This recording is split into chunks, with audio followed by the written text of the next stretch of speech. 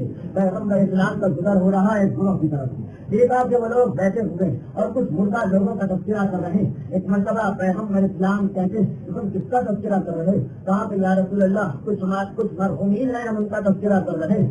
پیغمبر اسلام کہتے ہیں کہ کیا انہوں نے تمہیں اپنی زندگی میں کوئی فائدہ پہنچایا تھا؟ کہا کہ نہیں یا رسول اللہ، ہمارا تو ان سے کوئی تعلق اور کوئی واسطہ ہی نہیں تھا، بس ہم نے ان کا نام سنا اور ان کی تعریف کرنا شروع کر دی. جب یہ اطلاع ملی کہ مرنے والے مومن تھے، پیغمبر نے سنا، سننے کے بعد کہا کہ بس یاد رکھو کہ علیہ کل جنت، تمہارے لیے خدا نے جنت کو واجب قرار دے دیا. اس لیے کہ جس نے کسی مردہ مومن کی تعریف کی، جب سے اس مردہ مومن نے اس پر کوئی احسان بھی نہیں کیا، اس نے اپنے لیے جنت کو حاصل کر لیا. اس لیے کہ جس مقام پر کوئی شخص بیٹھ کر کسی انسان کی، کسی مومن کی تعریف کرتا ہے اور ملائکہ کا گزر وہاں سے ہوتا ہے اور ایک مرتبہ وہ یہ دیکھتے ہیں کہ یہ لوگ بغیر کسی سلے سے، بغیر کسی تمنا سے، بغیر کسی آرزو کے کسی مومن کی تعریف کر رہے ہیں، تو فرشتے دعا دیتے ہیں کہ خدا بندہ ان کے لیے بھی ایسا ہی کر دے کہ جیسا یہ اس مومن کے لیے توقع کر رہے ہیں، جیسا یہ اس مومن کے لیے مانگ رہے ہیں. تو اب اگر آپ کسی مومن کے لیے برائی مانگ رہے ہیں تو فرشتوں کی دعا، معصوم فرشتوں کی دعا ہے، نوری فرشتوں کی دعا ہے، خدا قبول کرے گا. اگر آپ کسی جگہ بیٹھ کر کسی مومن کی برائی مانگ رہے ہیں، فرشتے گزریں گے، کہیں گے کہ خدا بندہ ان کو وہی دے دے جو دوسرے کے لیے مانگ رہے ہیں. اگر آپ نے دوسرے کے لیے برائی مانگی تو اب آپ کو برائی مل جائے گی. دوسرے کی آپ نے بیٹھ کر خود کی غیر موجودگی میں تعریف کی تو فرشتے یہ دعائیں دیتے ہوئے گزر رہے کہ خدا بندہ انہیں بھی وہی چیز ادا کر کے یہ دوسرے کے لیے مانگ رہے ہیں. تو ہمیں تو زبان کو اچھائی کا عادی بنایا جائے تاکہ کبھی زبان سے غیبت نکلے ہی نہیں. حضرت عیسیٰ کا واقعہ ہم نے بیان کیا تھا کہ حضرت عیسیٰ اپنے ساتھیوں کے ساتھ جا رہے ہیں. ایک مرتبہ چلتے چلتے حضرت عیسیٰ کی نگاہ پڑی ایک مردہ سور ہے، اور جس مردہ سور پر حضرت عیسیٰ کی نگاہ پڑی تو حضرت عیسیٰ نے دیکھا کہ وہ سور مرا ہوا اور کئی دنوں کا مرا ہوا، چنانچہ اس کے مردار میں سے بھپکے اٹھ رہے ہیں بدبو اور اس کا جسم پھنسنے والا. لوگ ایک مرتبہ اپنی اپنی ناکیں بند کر کے اس مقام سے ہٹ کے چلنے اور کہنے لگے کہ یا نبی اللہ کتنا بدبودار، کتنا قریب، کتنا بدصورت یہ جانور. حضرت عیسیٰ کی زبان سے جملہ نکلتا کہ اے میرے ساتھیوں لیکن ذرا یہ تو دیکھو کہ اس کے دانت کتنے سفید، کتنے چمکدار اور کتنے خوبصورت نظر آ رہے ہیں. حضرت عیسیٰ کے ساتھیوں نے حضرت عیسیٰ کا جملہ سنا، ایک مرتبہ حیران ہو گئے، یا نبی اللہ آپ ہی کیسی باتیں کرتے ہیں، ایک بدبودار، ایک مردار جانور، اور جانور بھی کون سا، بدترین جانور سور ہے، اور اتنا بدبودار کہ ہم سب ہٹ سے چل رہے ہیں اور آپ اس کی تعریفیں کر رہے ہیں. تو حضرت عیسیٰ جواب دیتے ہیں میں اس لیے اس کی تعریف کر رہا ہوں تاکہ میری زبان تعریف کی عادی ہو جائے. اور یاد رکھو حضرت عیسیٰ کا جملہ، یاد رکھو کہ ہر بری سے بری چیز میں اچھائی کا کوئی نہ کوئی پہلو ضرور ہوتا ہے. تو اس کے برائی کے پہلو کو کیوں دیکھتے ہو، اچھائی کے پہلو کو کیوں نہیں دیکھتے؟ اس اچھائی کے پہلو کو دیکھ کر اس کی تعریف کرو تو اس کے بعد تمہاری زبان کبھی بے موقع رکھ ہی نہیں سکتی، کبھی بے موقع پھسل ہی نہیں سکتی. تو تعریف کا عادی بنائی، لیکن صرف مومن کی تعریف کا عادی، اور ایسا مومن کی جو آپ کی تعریف سے اپنے آپ کے بارے میں غلط فہمی کا شکار ہو کر گناہوں کی طرف نہ چلا جائے. اس ایک چیز کا خیال رکھتے ہیں کہ تعریف صرف مومن کی ہو، غیر مومن کی نہیں. غیر مومن کی نہ برائی کرے نہ تعریف، بلکہ اس کو نظر انداز کرے. زیادہ سے زیادہ یہ کہہ کر کہ ہم اس کے بارے میں گفتگو نہیں کرنا چاہتے، وہ وہیں پہ ہدایت لگی. اور مومن کی تعریف کریں لیکن ایسی تعریف نہیں کہ جس کی وجہ سے وہ مومن جو ہے وہ اپنے آپ کو بہت بڑا سمجھ کر تکبر میں اور ظلم کے اندر مبتلا ہو جائے. ہماری گفتگو اس مقام پر ختم ہوئی اور گفتگو کا سبق ختم ہو چکا ہے، لیکن جاتے جاتے ایک بات کہ کچھ مومنین کے ذہن میں یہ خیال پیدا ہوا تھا کہ اگر ہم تعریف کرنا شروع کر دیں تو لوگ ہمیں خوش آمدید کہیں گے. اور انہوں نے اس کی مثال دی تھی کہ ہم کسی دفتر میں کام کرتے ہیں اور اگر ہم اپنے سربراہ کی، اپنے آفس کے ادارے کی تعریف کرنا شروع کر دیں تو جتنے آس پاس بیٹھنے والے ہیں سب ہمیں خوش آمدید کہنا شروع کر دیں گے. تو پہلی بات تو یہ کہ خوشامد کہتے ہیں جو کسی سلے، کسی تمنا، کسی آرزو کی امید میں کی جائے جس سے آپ فائدہ حاصل کریں. یہ خوشامد نہیں ہے اس لیے کہ آپ فائدہ اس سے نہیں لینا چاہتے، اپنے خدا سے لینا چاہتے ہیں. اور دوسری بات یہ ہے کہ کبھی آپ پر یہ الزام نہیں لگے یہ الزام کب لگتا ہے کہ اگر آپ حافظ کے سربراہ کی تو تعریف کریں اور شفافی کے بارے میں آپ کی زبان بن رہے ہیں، اپنے سے بڑے کی تعریف کریں، اپنے سے چھوٹے کی تعریف نہ کریں، تو یقیناً لوگ کہیں گے کہ یہ خوش آمدید۔ لیکن لوگ اگر آپ کو دیکھیں گے کہ آپ سربراہ کی بھی تعریف کرتے ہیں اور چوکیدار کی بھی تعریف کرتے ہیں، اپنے سے بڑے کی بھی تعریف کرتے ہیں، چھوٹے کی بھی تعریف کرتے ہیں، تو پھر کوئی کبھی آپ کے بارے میں خوشامد کا الزام نہیں لگائے گا۔ تو خوشامد اس وقت ہے کہ جب آپ کی تعریف صرف اس شخص کے بارے میں ہو جو آپ سے بلند ہے، نہیں تمام مومن برابر ہیں۔ اگر آپ ہر ایک کی تعریف کرنے لگے تو سوال ہی نہیں پیدا ہوتا کہ کوئی کبھی آپ کے بارے میں الزام لگا دے کہ آپ خوشامد پسند نہیں لگتا۔ موضوع ابھی آپ نے دیکھا کہ ایک علاج، یہ بنیادی علاج یہ آپ کو بتا دیا گیا، اور انشاءاللہ طویل عرصے تک دوبارہ اس موضوع پر گفتگو نہیں ہو سکے گی۔